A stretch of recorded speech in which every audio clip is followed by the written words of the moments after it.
အကြမ်းဖက်တဲ့ဖွဲ့မှာနှစ်ပိုင်းရှိတယ်တစ်ခုကတော့ EAO တွေဖြစ်ပါတယ်တစ်ခုကတော့ PDF တွေရှိတယ် EAO ဆိုတာ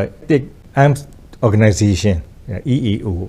နော် PDF ရတာဒါ People Defense Forces ဆိုပြီးရှိတာသူတို့ကတော့ PDF ကတော့ကျွန်တော်တို့ကနိုင်ငံရေးသဘောထားကောလေးဖို့ကြောင့်ဖြစ်လာတဲ့2017နောက်မှာပေါ်လာတဲ့အဖွဲ့တွေပေါ့ EAO ကကြတော့လွတ်လပ်ရေးရပြီးကြရသူတို့ရဲ့တိုင်းရင်းသားတွေနဲ့ပတ်သက်တဲ့အကြောင်းမျိုးမျိုးသောကိစ္စတွေနဲ့ဖြစ်ပေါ်လာတဲ့လက်နက်ကန်အဖွဲ့တွေဖြစ်တော့ဒါကြောင့်ကျွန်တော်တို့ဒီနှစ်ပိုင်းခွဲပေးခြင်းပထမဆုံး PDF တွေကိုကျွန်တော်တို့ကငြိမ်းချမ်းရေးရောလုံခြုံရေးဘန်းရောကျွန်တော်ဦးစားပေးပြီးကျွန်တော်တို့ရှင်းပါပေါ့ပြီးလို့ရှိရင်ကျွန်တော်တို့ကEU ကြတော့ကျွန်တော်ငြိမ်းချမ်းရေးကဏ္ဍအနေပြီးတော့ကျွန်တော်တို့ဒါကျွန်တော်ဆွေးနွေးနေတာပေါ့ကျွန်တော်တို့များနေပါပြီသူတို့ရဲ့လူလာချက်တွေလည်းမျိုးစုံပေါ့လူမျိုးစုံဖြစ်တော့ဒါတွေကိုကျွန်တော်တို့ကရှင်းရတာပေါ့လူကတော့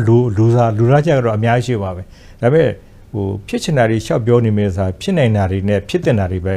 ကျွန်တော်တို့လို့တာပို့ပြီးကောင်းတာပေါ့ဖြစ်ချင်ခင်ဗျားလေးအများကြီးဖြစ်ချင်တာတွေအများကြီးရှိပါဟိုလိုချင်တဲ့တရားလိုချင်တဲ့တို့တော့မဖြစ်နိုင်တာသွားပြီးတော့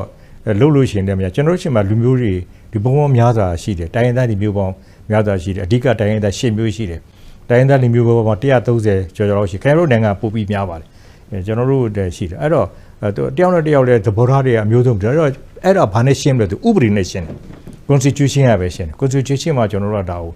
ကိုကျွန်တော်တို့ကရအောင်လုပ်တာပေါ့အဲ့တော့ constitution ကိုကျွန်တော်တို့ကအများကြီးလက်ခံနေတဲ့ဖြစ်နိုင်တဲ့ဟာပေါ့မဖြစ်နိုင်တာသွားပြောလို့တော့မဖြစ်နိုင်အဲ့ဒါကြောင့်ကျွန်တော်ကခုနပြောတဲ့ငင်းငင်းရပို့ပြီးတော့ရေးကြည့်တယ်ဆိုပြီးကျွန်တော်ပြောတာတင်းရအရင်သွားပါပြီးလို့ချင်းဖွံ့ဖြိုးရေးတစ်ဖက်သွားမယ်